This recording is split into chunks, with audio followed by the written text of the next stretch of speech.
오늘은 성령 강림절 후 12번째 주일입니다. 다 같이 묵상기도로 하나님께 드리는 예배를 시작하겠습니다. 예, 하나님 말씀은 마가복음 8장 11절부터 13절까지입니다. 바리새인들이 나와서 예수를 힐날하며 그를 시험하여 하늘로부터 오는 표적을 구하거늘 예수께서 마음속으로 깊이 단식하시며 이르시되 어찌하여 이 세대가 표적을 구하느냐. 내가 진실로 너희에게 이르노니 이 세대의 표적을 주지 아니하리라 하시고 그들을 떠나 다시 배에 올라 건너편으로 가시니라. 아멘. 네, 지난주에는 예수님의 기적을 본 세 종류의 사람들에 대해서 말씀드렸습니다. 귀신 들린 딸을 고친 한 이방 여인이 있었고요. 또 많은 장애인들을 데리고 왔던 사람들이 있었고 또 칠병이어의 기적을 본 사람들이 있었습니다. 이들은 모두 믿음이 있었기 때문에 예수께서 베푸신 기적을 직접 체험했습니다. 예수께서는 이 칠병이어의 기적으로 많은 사람을 먹이신 다음에 그 사람들을 피해서 배를 타고 갈릴리 호수 서쪽 달마누다라고 하는 지역으로 가셨다고 성경은 그렇게 이야기를 합니다. 지도를 좀 보실까요? 이 달마누다 지역이 어떤 지역이냐면요, 바리새인들이 바로 얼마 전에 여기 가버나움 근처 여기에서 예수님을 시험했어요. 그것이 뭐냐면 시비를 걸었죠. 당신의 제자들은 왜 손을 씻지 않습니까? 이렇게 시비를 걸었습니다. 그 시비 후에 아마 이것은 오래되지 않아서 기억나실 겁니다. 이 시비 후에 예수께서는 그 바리새인들을 피해서 좀 쉬시려고 이쪽 위에 두로로 가시고 그 다음에 두로에서 그 한 이방 여인의 귀신 들린 딸을 고쳐주셨죠. 그리고 시돈까지 가셨다가 쭉 내려오셔서 여기 데가볼리 지역을 가시고 그리고 여기에서 수많은 장애인들을 데리고 온 사람들 그 장애인들을 고쳐주시고 또 칠병이의 기적으로 4,000명을 먹이셨어요. 그리고 먹이신 다음에 또 그 사람들이 지난번처럼 오병이어의 기적처럼 또 왕으로 세울까 해서 얼른 그들을 피해서 갈릴리 호수를 건너서 여기 오신 겁니다. 그러니까 처음에 두로로 떠나셨던 그 지역 근처로 지금 다시 돌아오신 것입니다.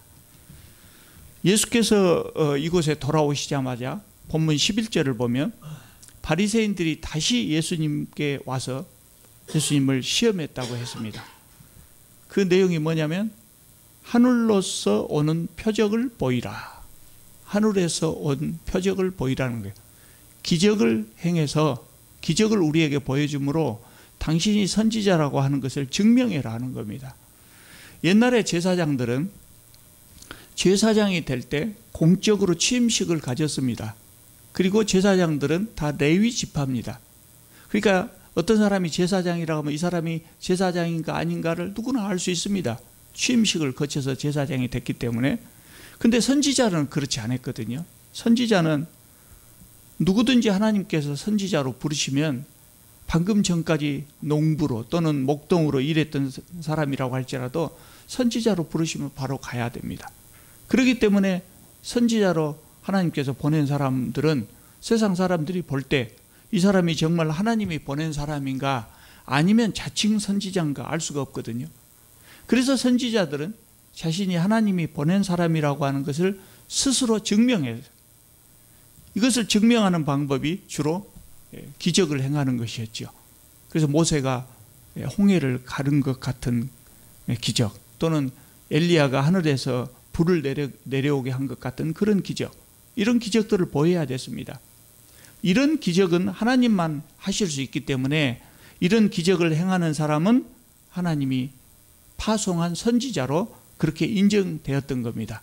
그래서 바리새인들이 하나님께 하늘의 표적을 구한 것입니다. 이 사건을 마태복음에서도 똑같이 기록하고 있는데 이 사건은 마태복음이 조금 더 자세하게 기록하고 있습니다. 그 마태복음 16장을 보면은요, 바리새인들의 요구에 대해서 예수께서 뭐라고 대답을 하시냐면 너희가 날씨는 분별할 줄 알면서 시대의 표적은 분별할 수 없느냐고 책망을 하십니다. 그 무슨 말씀이냐면 너희가 하늘을 보고 오늘 하늘을 보고 내일의 날씨를 분별하는 것은 할 줄 알면서 어떻게 그것보다도 훨씬 더 중요한 시대의 표적은 분별하지 못하느냐는 책망입니다. 시대의 표적이 뭐겠습니까? 지금 이 시대가 메시아가 와야 될 시대이기 때문에 내가 왔다. 그 내가 왔다. 그러니까 내가 메시아라는 이야기입니다. 그리고 내가 그동안 그만큼 가르치고 이적을 행했으면 그것을 깨달아야 하지 않겠냐 하는 책망이죠. 예수께서 계속 말씀하시기를 악하고 음란한 세대가 표적을 구하나 요나의 표적밖에는 보여줄 표적이 없다. 이렇게 말씀하셨습니다. 예수께서 바리새인들을 악하고 음란한 세대라고 표현했습니다. 음란하다는 말은 이스라엘에서 흔히 사용되는 말인데요, 하나님을 배반하고 다른 신을 섬길 때 그럴 때 사용하는 말이 이 음란하다는 표현입니다. 그게 하나님께서 보내신 메시아를 믿지 않는 것은 하나님을 믿지 않는 것과 같다는 겁니다. 그래서 악하고 음란한 세대라고 그렇게 하신 겁니다. 이 본문을 읽은 사람들은 대부분 이렇게 생각합니다. 바리새인들이 표적을 구할 때, 표적을 보이라고 할 때 예수께서 멋지게 표적을 보이셔가지고 참 그 사람들이 깜짝 놀랄 만한 표적을 보이셔서, 이전에도 많은 기적을 행하셨으니까 그렇게 보이셔가지고 그 사람들 꼼짝 못하게 했으면 좋지 않았겠느냐, 그렇게 생각하는 분들이 많습니다. 그러나 예수께서는 이들에게 표적을 보이지 않겠다고 했거든요. 표적을 보일 수가 없다. 그러시면서 내가 보여줄 표적은 요나의 표적밖에 없다. 이렇게 말씀하셨어요. 왜 표적을 보여주실 수 있음에도 불구하고 안 보여주셨을까요? 이 사람들, 바리새인들은 처음부터 예수님을 바로 보려는 마음이 없었기 때문입니다. 이 사람들은 예수께서 어떤 표적을 행하셔도 그것을 거부할 준비가 이미 되어 있는 사람들이에요. 예수께서 그걸 아셨거든요. 그러니까 이 사람들은 순수하게 표적을 보여라 그럴 때 순수하게 예수님이 진짜 메시아인가 아닌가를 판단하기 위해서 표적을 보여라 이렇게 한 것이 아니거든요. 예수님이 어떤 반응이 나오든지 어떻게 해서든지 예수께서 메시아가 아니라고 하는 것을 증명하려고 했습니다. 많은 사람들 앞에서 예수님을 망신을 주어서 사람들로 하여금 예수님을 믿지 못하게 하려고 하는 것이 목적이었어요. 사실 예수께서 그때까지 수많은 표적을 행하셨잖아요. 많은 병자들을 고쳐주시고 죽은 사람을 살리시고 귀신을 쫓아내시고 오병이어로 많은 사람을 먹이셨습니다. 그래서 수많은 사람들이 예수님을 믿고 따랐습니다. 그러나 그 많은 사람이 믿는 것을 바리새인들만은 믿지 않았습니다. 그래서 예수께서는 이들에게 표적을 보여봤자 아무 소용이 없다 하는 것을 아시고 표적을 보이는 것을 거부하신 겁니다. 다만 예수께서는 요나의 표적은 보이시겠다 했죠. 그 요나의 표적이 뭐겠습니까? 십자가의 죽음과 부활입니다. 요나가 물고기 뱃속에 들어가서 사흘 동안 있었던 것처럼 예수께서 무덤 속에 들어가셨다가 사흘 만에 부활하실 것이라고 하는 것을 지금 미리 말씀하신 겁니다. 여러분, 이것보다도 더 확실한 표적이 어디가 있겠습니까? 부활하신 예수님을 만났다. 그럼 그것보다도 확실한 표적이 어디가 있겠습니까? 그러나 이 바리새인들은 예수께서 부활하신 후에도 그것을 믿지 않았습니다. 그래서 예수님의 제자들이 부활을 증거하고 다닐 때 제자들을 감옥에 가두고 죽이고 그렇게 했거든요. 그러니까 결국 이 사람들은 어떤 표적을 보여줘도 믿지 않을 사람들이었다는 것이죠. 바리새인들은 오늘 본문에 나온 것처럼 표적을 구해도 보지 못했습니다. 그러나 우리가 지난주에 살펴봤던 것처럼 한 이방 여인 또 각종 장애인들을 데리고 온 사람들 또 4,000명이 넘는 무리들, 이 사람들은 모두 예수님의 기적을 체험했습니다. 그 비결이 뭐입니까?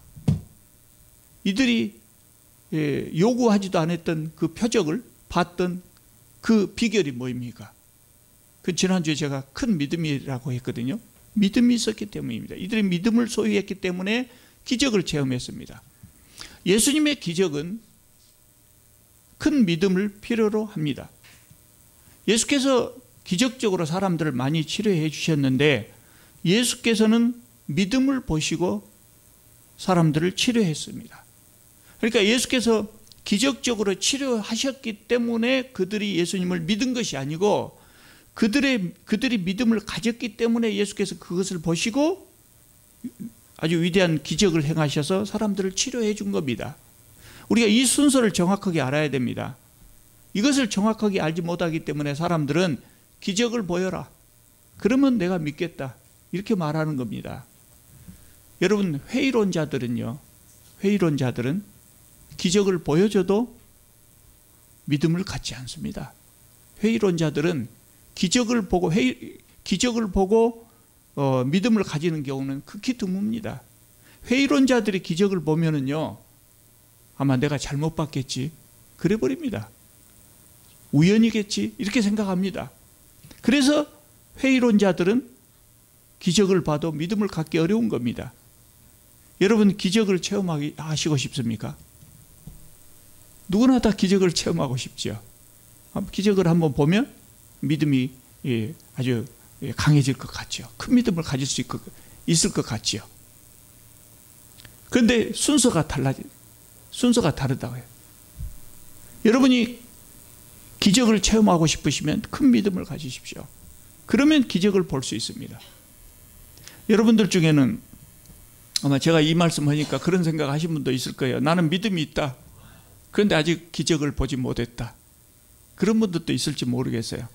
그러나 제가 생각할 때 믿음이 있는 분들은 모두 다 이미 기적을 체험하셨을 겁니다. 다만 그것을 느끼지 못하고 보지 못했을 뿐입니다. 제가 전에 신앙생활을 같이 했던 어떤 여집사님이 있었어요. 그 여집사님이 전대병원에서 갑상선 암 진단을 받았어요. 수술해야 되겠다, 약물로는 안 된다, 암세포가 이미 갑상선에 퍼져 있기 때문에 수술을 받아야 된다. 암 중에 갑상선 하면 그래도 좀 나은 암입니다만은, 그러나 어쨌든 깜짝 놀라서 서울에 삼성병원에 가가지고 거기 가서 다시 진단을 받았습니다. 똑같은 결과가 나왔습니다. 암이라고 그럽니다. 그래서 거기서 수술 날짜를 잡고 약속된 날이 돼서 수술을 받으러 서울 삼성병원에 갔습니다. 근데 수술하지 않고 그냥 왔습니다. 왜 그랬겠습니까? 암세포가 없어져 버렸다는 겁니다. 암세포가 없어졌다. 이걸 어떻게 해석해야 됩니까? 회의론자들은 그렇게 말할 겁니다. 처음에 진단을 잘못했겠지, 처음부터 암세포가 없었을 것이다, 이렇게 생각합니다, 회의론자들은. 그런데 전대병원 삼성병원에서 이중으로 진단한 것이 양쪽 다 잘못 오진이 나올 가능성은 매우 희박합니다. 여러분, 이것을 놓고 여러분들 중에서 이것이 하나님께서 베푸신 기적이 아니라고 장담하실 분이 있습니까? 우리 이장로님 이야기를 좀 하겠습니다. 몇 년 전에 이장로님 그 둘째 아드님 경훈씨라고 해야죠. 이제 나이가 많으니까. 경훈씨가 운전하고 가다가 교차로에서 사고가 났습니다. 저쪽에서 신호를 위반했던가 잘못 봤던가 전속력으로 오는 차하고 부딪혔습니다. 정면에서 부딪히면, 자동차 사고 날 때 정면에서 부딪히면 좀 나은데 옆에서 부딪히면 최소한 중상입니다. 근데 차가 완전히 망가져서 폐차를 했는데 경훈 씨는 멀쩡하게 나왔거든요. 또 우리 정 권사님도 전에 운전하다가 이렇게 차가 몇 바퀴 굴렀답니다. 몇 바퀴 굴렀어요.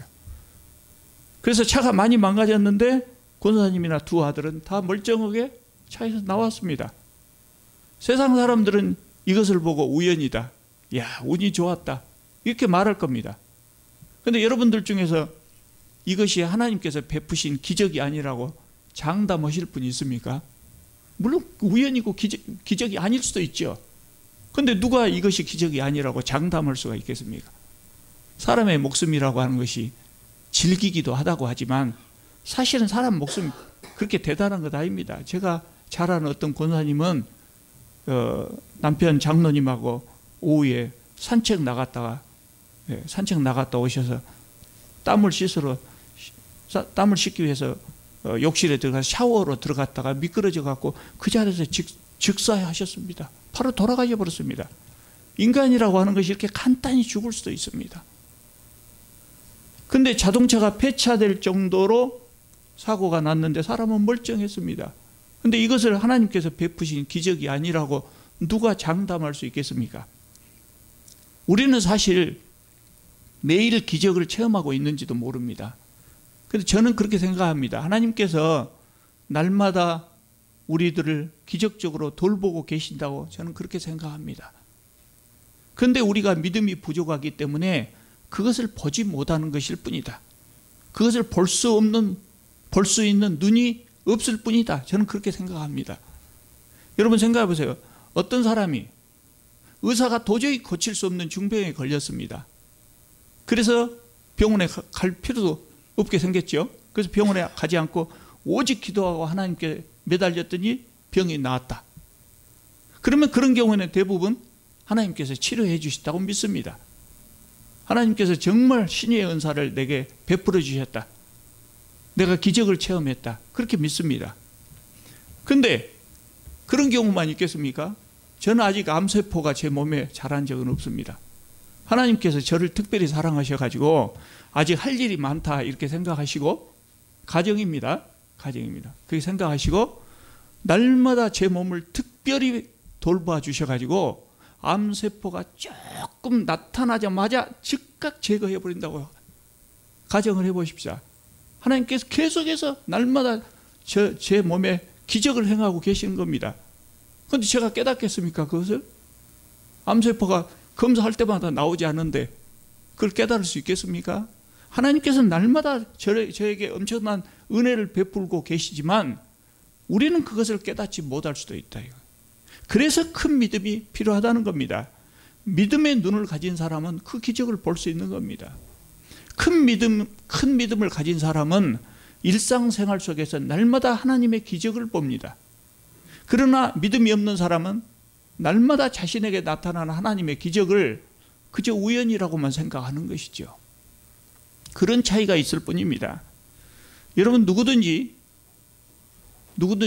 하나님을 만나기를 원한다면 적어도 하나님을 찾을 때는 큰 믿음이 없을지라도 적어도 내가 진리를 찾겠다는 순수한 동기를 가져야 됩니다. 순수한 동기. 정말 하나님이 계시냐 안 계시냐 확인하고 싶다. 그 순수한 동기를 가져야 됩니다. 그래야 하나님을 만날 수 있습니다. 그렇지만 처음부터 믿을 생각이 없고 오늘 본문에 나온 바리새인들처럼 처음부터 기독교를 비판하려고 하는 그런 생각만 가진 사람들은 하나님께서 당신 자신을 보여주시지 않습니다. 저 직장 동료 중에도 그런 분이 있거든요. 아주 머리가 좋고 천재적입니다. 그리고 논리적입니다. 그분이 전에 저를 안 지 얼마 안 됐을 때 제가 목사인 것을 알고 하나님의 존재에 대해서 물어왔습니다. 그래서 제가 열심히 설명해 줬습니다. 그런데 그분은 제가 아무리 설명해도 그 받아들이지 않고 곧바로 반박을 합니다. 알고 보니까 그분은 처음부터 믿을 생각이 없었습니다. 그분은 철저히 무신론자였습니다. 그분은 하나님이 계신가 안 계신가를 저를 통해서 알고 싶은 것이 아니라 제가 어리석게도 하나님을 믿고 더욱이 목사라고 하니까 자기의 그 무신론을 저에게 전파하고 싶어서 하나님이 계신가 물어봤던 것입니다.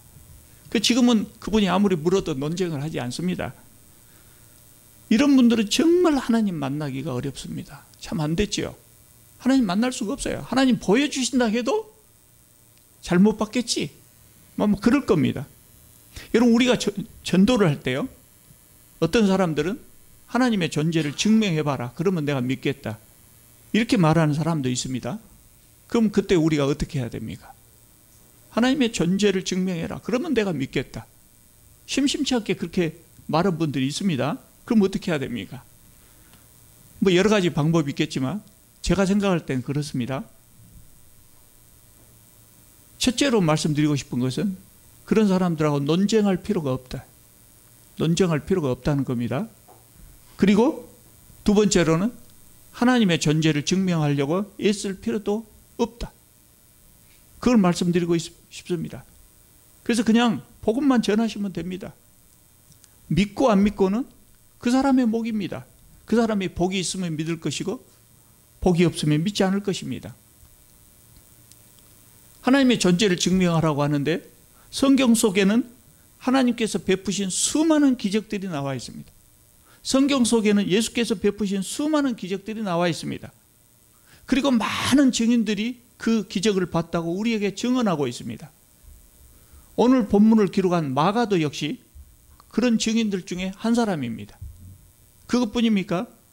하나님과 예수님만 기적을 행하신 것이 아니고 하나님의 종이었던 선지자들, 예수님의 제자였던 사도들도 직접 기적을 행하고 다닌 기록이 성경에 기록되어 있습니다.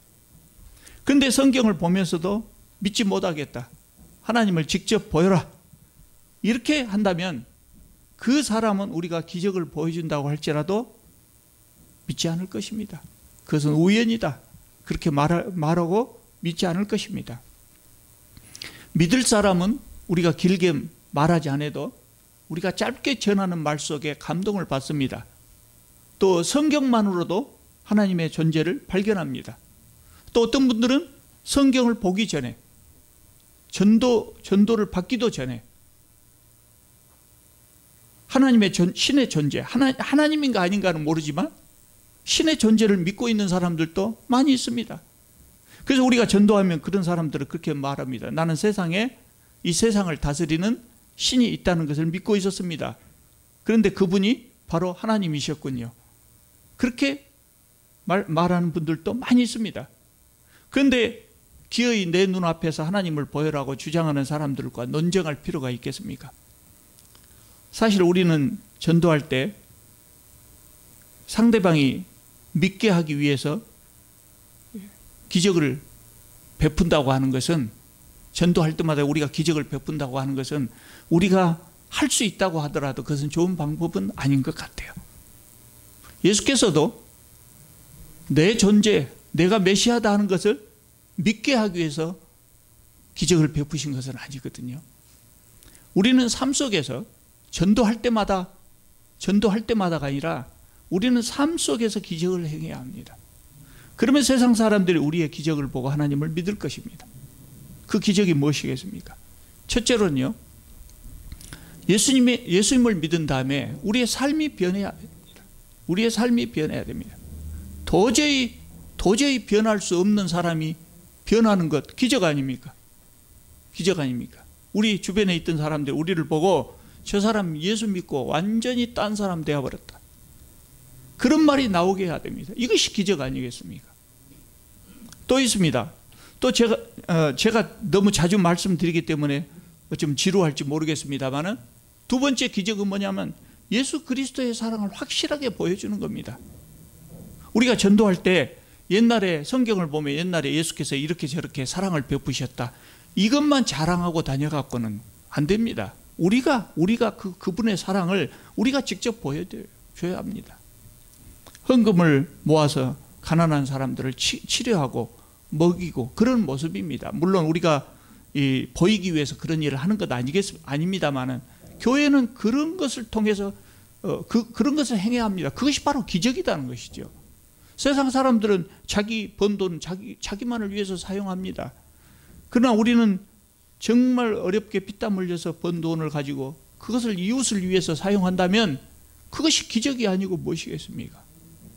오늘 우리 시대처럼 이기적인 시대, 나눔과 섬김교회 성도들은 열심을 다해서 새끼 다 안 먹고 두 끼만 먹으면서 그 돈 모아가지고 어려운 사람 도운다 하더라. 그것이 기적이 아니고 뭐겠습니까? 그런 것들을 우리는 계속해서 보여줘야 합니다. 예수 그리스도를 만난 사람들은 예수 그리스도를 만났기 때문에 정말 다르구나, 그런 모습들을 보여줘야 합니다. 그것이 기적이지, 우리가 전도할 때마다 어떤 기적을 보이겠습니까? 그건 보일 수 있다 해도 그렇게 전도하는 것은 좋은 방법이 아니다는 거예요. 여러분 기적을 원하십니까? 그러면 큰 믿음을 가지십시오. 그러면 우리 주님께서 베푸시는 기적을 볼 수 있을 것입니다. 그러나 그것보다도 더 좋은 것은 뭐냐면 기적을 보지 않아도 예수 그리스도를 믿을 수 있는 믿음, 또 하나님의 말씀에 기초해서 예수 그리스도를 믿을 수 있는 그 믿음을 소유할 수 있기를 바랍니다. 기도하겠습니다. 거룩하시고 자비로우신 우리 하나님, 주님 은혜를 참으로 감사드립니다.